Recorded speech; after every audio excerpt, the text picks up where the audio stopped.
여러분 안녕하십니까. 전은책입니다. 금요일 밤입니다. 요즘 TV 방송에 나오는 패널들의 말을 들으면 참 기가 막힐 때가 많습니다. 권력을 편든다는 것은요, 언론인은 물론이고 적어도 비평가의 시선도 되지 못합니다. 그 편들기도 너무 노골적이고 의도적이면 효과가 없죠. 저는 보수 정권 때도 권력을 비판했습니다. 그러다가 욕을 참 많이 먹었죠. 하지만 결과적으로 제 말은 다 맞은 셈이라고 저는 자부합니다. 전에도 말씀드린 미국의 노 기자 헬런 토머스는 94살에도 백악관 기자실의 맨 앞자리를 지켰습니다. 그녀는 모든 정권의 모든 대통령을 비판했는데요. 그 대통령들은 기자회견 때 하나같이 그녀에게 첫 질문권을 주었습니다. 그녀가 한 말이죠. 권력자에게 질문할 수 없는 사회는 민주사회가 아니다. 저는 제 책에서 한 줄을 덧붙였습니다. 권력자가 그 질문에 답하지 않는 사회도 민주사회가 아니다. 자, 오늘은 본론에 들어가기 전에 제가 여러분들에게 질문을 하나 드릴까 합니다. 질문 내용은 이겁니다. 이 나라는 어느 나라일까요? 이렇습니다. 대중의 열렬한 환호를 받은 정부가 들었었습니다. 여러분들이 원하는 건 즉각 해주겠다는 통치자의 연설에 대중들은 환호했습니다. 그러나 얼마 되지 않아서 경제는 동력을 잃기 시작했습니다. 교육 혁신을 앞세웠는데 교육의 질은 확연히 낮아졌고 범죄율은 가차없이 증가했습니다. 이전 지출을 확대해서 저소득층에 엄청난 지원을 했는데 계층 간의 이동이 어려워져서 빈곤층은 위로 올라가는 사다리를 놓친 채 빈곤층이 고착화하기 시작했습니다. 정치적 자유는 외관적으로 확대된 것처럼 보였지만 사회적 이익은 공정이라는 이름 아래 소수의 노동귀족이 차지했습니다. 노조가 장악한 언론은 정부의 선전 매체로 전락했습니다. 무엇보다도 빈부격차가 확대되면서 삶의 질은 전반적으로 떨어졌습니다. 자, 여러분, 이 나라가 어디일까요? 이 철저한 실패를 한 나라는 도대체 어느 나라일까요? 정답은 이렇습니다. 1960년대 남미에 타락한 문민정부들입니다. 마지막 언론 부분만 빼면 1946년 후안 페론이 집권했던 아르헨티나도 대동소이합니다. 폴 존슨이 쓴 모던 타임스를 읽어보면 린던 B 존슨의 미국 정부도 그랬습니다. 존슨 대통령은 위대한 사회, 그레이트 소사이어티를 외치면서 교육의 보편화 정책을 피신 분이죠. 그런데 왜 결과가 좋지 않았을까요? 존슨 시대 대학교는 2,000개에서 4,000개로 2배로 늘었습니다. 그리고 대학생은 300만 명에서 900만 명으로 3배가 됐습니다. 그런데 왜 그들은 똑같이 실패했을까요? 이틀 전에 제가 TV를 보다가 깜짝 놀랐습니다. 아이들이 줄어들어서 초등학교 교장이 폐교를 걱정하는 인터뷰를 했는데요. 그분 하신 말씀이 이렇습니다. 경쟁이 없는 행복한 교육 과정이 얼마나 좋은 것이냐, 이렇게 자랑을 하더군요. 경쟁이 사라진 사회는 무기력한 사회입니다. 경제 동력도 사라지고 빈부격차는 확대되며 무엇보다도 계층 간의 이동이 어려워져서 고착화됩니다. 경쟁이 사라진 사회는 모두가 망하는 사회입니다. 자, 이 정도로 하고요. 오늘 오후 정말 긴박했습니다. 5시에 일본 NHK가 일본을 내놨습니다. 제가 운이 좋았던지 그 방송을 보았습니다. 한국 지소미아 종료 안 한다. 정부의 전달. 자막이 이렇더군요. 한국 정부가 22일 자정으로 예정된 지소미아 종료를 유예한다는 방침을 일본 정부에 통보해 왔다는 짧은 속보였습니다. 요미우리 신문은 곧 이어서 일단 지소미아는 유지를 하되 군사정보 교환은 당분간 하지 않는다. 이런 절충안이 검토되고 있다고 속보를 띄웠죠. 결국 이 속보는 가짜뉴스가 되고 말았습니다. 그 뒤 6시에 우리 청와대에서 발표가 나왔습니다. 국가안보실 김육은 1차장이 짧은 브리핑을 하더군요. 한국과 일본은 현안 해결을 위해서 자국이 취한 조치를 동시에 발표하기로 했다. 그러면서 말씀하신 내용은 딱 둘입니다. 첫째, 우리는 언제든 지소미아를 종료시킬 수 있다는 전제하에 8월 23일 지소미아 종료 통보 효력을 정지하기로 했고 일본도 이해했다. 둘째, 한일 간 수출관리 정책 대화가 진행되는 동안 수출 규제로 WTO 제소한 절차를 정지한다. 자, 그러면 일본 측은 어떻게 발표를 했을까요? 제가 찾아보다가 제대로 찾지를 못했습니다. 결국 보도된 이 내용을 간추려 보니까 이렇더군요. 일본 경제산업성 당국자 말입니다. 한국에 대한 수출 관리 엄격화 조치엔 변경된 게 없다. 일본은 지난 7월 초죠. 브라스소 그리고 포토레지스터, 플루오린 폴리미드 이 3종의 그 반도체 소재 부품, 그래 화학 제품에 대한 수출 규제를 했는데 실상은 에칭가스라고 불리는 고순도 액체 브라수소만 수출을 허가하지 않은 상태가 지금 계속되고 있죠.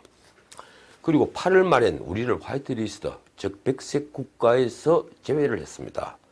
이 현재 상태를 유지하겠다는 겁니다. 자, 이번엔 이 모태기 외무상입니다. 한국 측으로부터 WTO 절차를 중단한다는 통지가 있었으니 향후 관계 당국 간 대화가 이루어질 것이다. 그러면서 뒤에 또 덧붙였습니다. 지금 근본적인 문제는 한반도 출신 노동자 문제다. 그러니까 강제징용 배상 문제라는 겁니다. 한국 측에 국제법 위반 상태를 시정토록 강하게 요구해 갈 것이다. 기껏 바뀐 것이 하나 있군요. 일본이 국장급 정책 대화를 3년 만에 실시하겠다는 것입니다. NHK에 보도된 경제산업성 관계자 말이 이렇습니다. 한국이 수출관리 개선을 위한 의욕을 보여주고 있다는 점에서 한국 측과 정책 대화를 실시하기로 했다. 방위성 관계자는 좀 더 모밀적인 말을 했습니다. 제 얘기는 모밀적으로 드리더군요. 한국 측이 어떤 조건을 붙이는지 보지 않아 평가할 수 없다. 한국 측은 수출 관리와 안보 보장을 연관 지었는데 지금까지 한국 측과 문제를 전혀 없었던 것으로는 할 수 없다. 더 직설적인 말도 했습니다. 한국 측이 결정을 뒤집은 이유는 모르겠지만 미국에서의 압력도 있었던 것 아니냐. 일본 니케이 신문은요, 한국이 지소미아 종료를 선언한 직후에 스가 요시히데 관방장관이 한국이 지역 안보 환경을 잘못 이해하고 있다고 한 말을 상기시키면서 미국과 일본이 한국이 지소미아를 살리도록 지속적으로 압력을 행사했다. 이렇게 보도를 하고 있습니다. 자, 이제 우리 측 사정을 알아보죠. 오늘, 그리고 20일입니다. 오늘 청와대는 NSC 국가안전보장회의 상임위원회를 열었습니다. 평소에는 요사이 평소에는요 정의용 실장이 주재를 하죠. 그런데 오늘은 문재인 대통령이 참석해서 지소미아 종료 결정 유예를 최종 재가했다 이렇게 언론에 보도를 하더군요. 그 회의를 하면서 재가를 하는 걸로 나왔습니다. 전에 지소미아 파기 결정도 문 대통령이 직접 한 거죠. 언론에서 청와대 고위 관계자라고 한 분의 말이 참 재밌더군요. 고위 관계자라면 정의용 안보실장 아니면 김유군 차장일 텐데 왜 이름을 감출까요?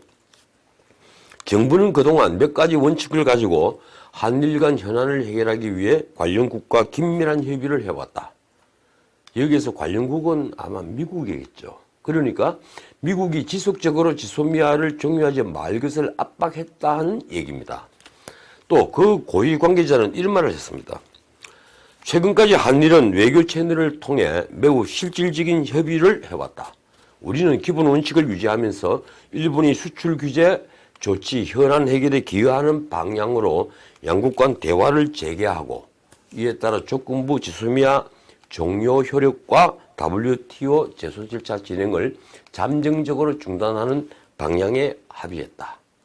쉽게 말하면 오늘 한국 측이 일본에 통지한 것이 양국 간에 긴밀하게 협의해서 합의한 내용이라는 겁니다. 쉽게 말해 당국자 간 대화를 조건으로 지소미아 종료를 잠정적으로 정지시켰다 하는 말이죠. 말 참 어렵게 합니다. 대화하는 조건으로 지소미아는 종료 안 하는데 수 틀리면 언제든 종료하겠다. 이 간단한 말을 왜 이리 복잡하게 하는 겁니까?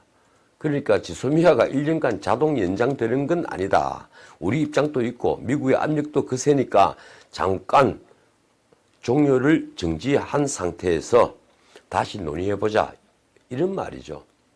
그걸 두고 굳이 고위 당국자라는 분이 우리는 언제라도 이 문서의 효력을 다시 활성화할 수 있는 권한을 보유하고 있다. 이 경우 지소미아는 그날부터 다시 종료되는 것이다. 이런 식으로 한참을 머리 굴리도록 하는 건 좀 그렇습니다. 그 고위 관계자가 이런저런 사설을 푼 뒤에 한 말이 더 극적입니다. 일본은 7월 1일 상황으로 복귀해야 한다. 그러니까 마지막 자존심을 내보인 것이죠. 그 뒤에 덧붙인 말도 놀랍습니다. 한반도 비핵화 협상의 진전, 한반도의 보다 항구적 평화 정착을 위해서라도 주변국과 협력이 매우 중요하고 북한도 계속 관여해 나가야 하는 상황인데 이런 상황 하에서 한미일 대 북중러 이런 과거의 냉전시대의 대결 구도와 같은 단순한 프레임에서 상황을 보는 것에서 좀 벗어날 때 아닌가. 한일 간 일시적 갈등이 한미동맹의 굳건한 근간을 훼손할 수 없다. 지소미아 종료가 한미동맹은 물론 한미일 삼국 간 공조체제에 미치는 영향은 매우 제한적이라는 입장을 갖고 협의했다. 자, 이제 이분이 누군지 대충 알 것 같죠? 저도 알 것 같습니다. 그러니까 북한, 중국, 러시아가 과거와 같은 적이 아니니 과거의 프레임으로 이 문제를 보지 말자. 지소미아가 없어도 한미일 공조체제는 유지된다. 뭐 이런 얘기지 않습니까? 자, 결론입니다. 지소미아는 일단 종료되는 상황은 피했습니다. 외관적으로는 우리가 굽히고 들어간 게 분명해 보입니다. 그런데 그것만으로도 고맙다고 해야 할까요? 오늘 강기정 정무수석은 단식하는 황교안 한국당 대표를 찾아가서 황 대표 단식이 지소미아 협상 지렛대가 됐다 이렇게 말했더군요. 내부에 그런 의견이 있다고 붙이는데 뭐 같은 말이죠. 그렇다면 황 대표가 문 대통령을 살린 겁니까? 아니면 문 대통령이 황 대표를 살린 겁니까? 예, 강기정 정무수석이 저녁 때 또 황교안 대표를 찾아갔군요. 예, 아까 들어온 뉴스입니다. 이번엔 문재인 대통령의 말씀을 직접 전하러 갔습니다. 이 수출 규제 문제와 그리고 지소미아 문제는 국익의 문제였다. 그런데 이 황 대표께서 많이 고심을 해주시고 어렵게 단식까지 하시며 추운데 걱정해 줘서 한편으로 죄송하고 한편으로 감사하다. 그 25일 한 아세안 특별 만찬이 있으니 이제 단식을 풀고 그 특별 만찬에 좀 참석해 달라. 아마 이런 요지였던 것 같습니다. 그런데 황교안 대표는 단식 푼다는 얘기는 아직까지 답변을 하지 않았다고 합니다. 어떻든 언론 표현이 참 재밌습니다. 지소미아는 11월 20일 동결된 것이다. 그러니까 종료 선언이 없으면 매년 자동 연장이 되던 지소미아 협정이 언제든 파기할 수 있는 협정으로 둔갑했다. 이런 얘기입니다. 국제법상 그게 말이 되는지 여부와는 상관없이 그리 됐다는 것이죠. 어제 제가 이 방송에서 궁금해하던 오늘 아침 신문의 헤드라인은 이렇습니다. 문제 조선일보 헤드라인은 어제 제가 말씀드린 백년전쟁이라는 다큐멘터리에 대해서 내린 대법원 판결입니다. 1, 2심 제재한 걸 대법원이 뒤집었다. 그 옆 사이트엔 김정은 문 대통령 친서 공개하며 부산 갈 이유 없다. 그런데 일면에 지소미아 문제를 거론하지 않고 사면으로 넘긴 게 좀 특이했습니다. 사설에서는요, 어제 제가 짚었던 문 대통령의 경제 인식을 다뤘더군요. 제목이 정곡을 찔렀습니다. 문 대통령 또 황당 발언, 참모들에게 기만당하고 있나. 그 옆에 강인선 워싱턴 지국장이 트럼프는 카터와 다르다며 미군 철수는 트럼프의 오랜 주장이라는 칼럼도 읽어볼 만한 칼럼입니다. 동아일보는 일면 헤드라인으로 끝내 종료로 기우는 지소미아, 사이드엔 북한 문 대통령 김정은 부산 초청 친서 가야 할 이유 찾아내지 못했다고 거절이라고 뽑았습니다. 어제 제가 언급했던 병력 특례 문제 있죠. 저도 놀랐던 그 가장 네티즌이 많이 읽었던 뉴스였는데 그게 오늘 동아일보는 이면에 크게 다뤘습니다. BTS와 이강인이 병력 특례를 못 받는다. 이 제목이었죠. 사설에도 이 문제를 다루는데요. 제 생각과는 정반대의 주장을 펼치더군요. 어쨌든 두 신문이 저하고 보는 눈은 거의 대동소이였습니다. 자, 오늘 강경화 장관이 급히 일본으로 갔죠. 한일 간에 무슨 말이 오고 갈까요? 이럴 때 열정과 소명의식으로 뭉친 전문가가 필요하다는 것을 다시 한번 절감합니다. 자, 오늘 여기까지입니다. 내일 편한 주말 잘 보내시기를 바랍니다. 내일 뵙죠. 지금까지 진은책이었습니다.